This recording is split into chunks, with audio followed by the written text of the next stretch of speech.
નમસ્કાર મિત્રો, અમારી પ્રેરણાપથ ચેનલમાં આપનું હાર્દિક સ્વાગત છે. તમામને દીપાવલીની હાર્દિક શુભેચ્છાઓ. આવો આજે સાંભળીએ દીપાવલી પર માતા લક્ષ્મીની એક પૌરાણિક વાર્તા. એક વારની વાત છે. કાર્તિક મહિનાની અમાવસની રાત્રે એટલે કે દીપાવલીના દિવસે દેવી લક્ષ્મીએ ધરતી પર વિહાર કરવા વિચાર્યું. દેવી લક્ષ્મી રૂપ બદલીને ધરતી પર ફરવા લાગી, પરંતુ તે દિવસે અંધકાર ખૂબ જ હતો, જેથી દેવી લક્ષ્મીને દિશાનો ખ્યાલ ન રહ્યો અને તે રસ્તો ભટકી ગઈ. ચાલતા ચાલતા તેમણે દૂર ક્યાંક દીપકનો પ્રકાશ જોયો. તેમણે વિચાર્યું કે આ પ્રકાશ ક્યાંથી આવે છે અને તે પ્રકાશની દિશામાં ચાલી. જ્યારે દેવી લક્ષ્મી ત્યાં પહોંચી ત્યારે તેમણે જોયું કે એક નાની ઝૂંપડી સામે કેટલાક દીપક પ્રગટાવવામાં આવ્યા છે.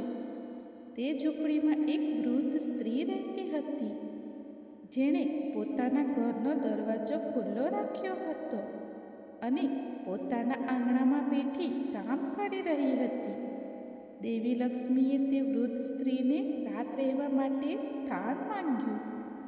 વૃદ્ધ સ્ત્રીને ખબર ન હતી કે એ દેવી લક્ષ્મી છે, પણ તેમ છતાં તેણે ખૂબ ભાવથી પોતાના ઘરમાં રહેવા માટે જગ્યા આપી, વિસામો કરી આપ્યો અને સેવા કરી.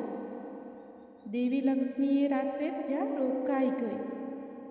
તે વૃદ્ધ સ્ત્રીનો સેવાભાવ અને સમર્પણ જોઈને દેવી લક્ષ્મી ખૂબ પ્રસન્ન થઈ. રાત્રે કામ કરતાં કરતાં તે સ્ત્રી ઊંઘી ગઈ.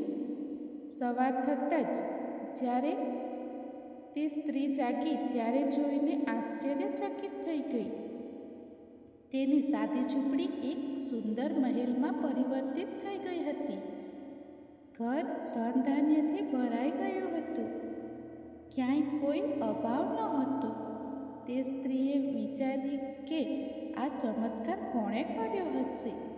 ત્યારે દેવી લક્ષ્મી તેના સમક્ષ પ્રગટ થઈ અને બોલી, કાર્તિક અમાવસ્યાની આ અંધકારમય રાત્રે જે પણ દીપક પ્રગટાવીને પ્રકાશ ફેલાવે છે, તેના પર મારી કૃપા સદાય રહેશે.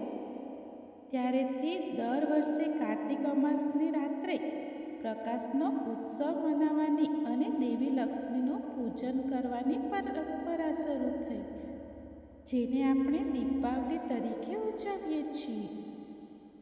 આ દિવસે માતા લક્ષ્મીના આગમન માટે ઘરોમાં પૂજા પાઠ કરવામાં આવે છે, ઘરના દ્વાર ખુલ્લા રાખવામાં આવે છે અને પ્રકાશ કરવો અત્યંત શુભ માનવામાં આવે છે. તો દર્શક મિત્રો, આ હતી દિવાળી સાથે જોડાયેલી એક પૌરાણિક કથા. આ વાર્તા તમને કેવી લાગી તે કોમેન્ટ કરીને જરૂર જણાવજો. અને હા, અમારા ચેનલ પ્રેરણાપથને સબસ્ક્રાઈબ કરવાનું ભૂલશો નહીં. ધન્યવાદ મિત્રો.